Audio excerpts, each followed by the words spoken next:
Ребята, привет!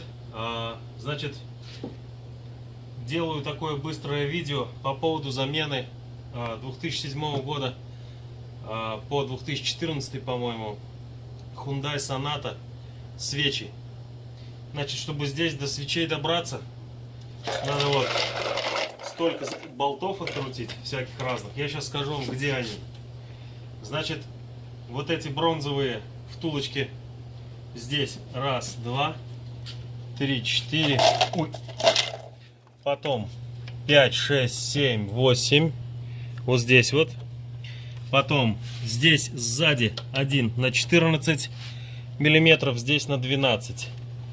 Вот этот throttle body можно просто открутить 3 болта и вот так положить рядышком, да? И здесь отсоединить надо вот эти все разъемчики, все такое, чтобы оно ничего не повредилось, не порвалось и так далее. Трубки, там все это сами увидите. Значит, дальше смотрите, здесь есть вот этот шланг один. В принципе, его тоже не нужно отсоединять. Что делаем? Делаем вот что. Поднимаем вот этот пленум и поворачиваем его вот сюда вот так вот, да, вот так вот, и ложим. Вот эти прокладки, которые здесь, мы их уже купили, будем вытаскивать и будем менять.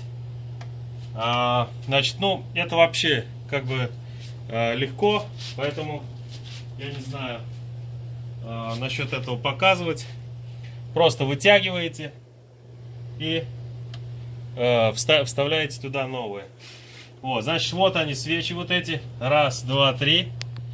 И вот здесь 1, 2, 3. Вот. Ну и, соответственно, складываете, ну, то есть закручиваете это все в таком же порядке, как и открутили.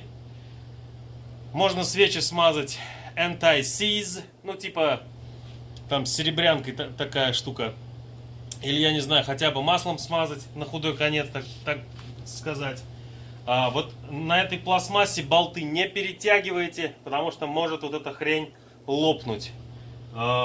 Лучше потом, через какое-то время, проверьте еще, подтяните чуть-чуть. Там, может быть, можно найти спецификации, какой торг должен быть, чтобы это все закрутилось. Не знаю. Я уже, так сказать, могу определить по, так сказать, движению. Очень долго я этим занимаюсь, около 25 лет, поэтому вот. Но я вам советую все равно какие-нибудь ответственные моменты в двигателе, когда собираете двигатель, там и все такое, это есть, надо обязательно на такие специальные болты знать, сколько давления надо закрутить, сколько раз, в какой последовательности даже. Вот. Здесь, в принципе, легкая вещь. Поэтому это видео для тех, кто хочет это сделать сам. Вот. Так что не спешите, аккуратненько можете все это разобрать. Все в коробочке, в баночке. Вплоть до того, что сделаете фотографию, даже можете подписать, взять фломастер, нарисовать, сделать всякие наклеечки и прочее такое. Вот такое вот видео, как заменить свечи, чтобы ничего не было. И вот в эти дырки, которые здесь, да, вот куда воздух подается, вы можете тоже что-нибудь сверху положить или заткнуть там чистыми тряпками какими-то. Смотрите, чтобы туда внутрь ничего не попадало и не падали никакие болты, не дай бог, и прочее такое. Так что вот так. Ладно, ребята, всем удачи, с вас лайки, подписка и до новых встреч. Пока.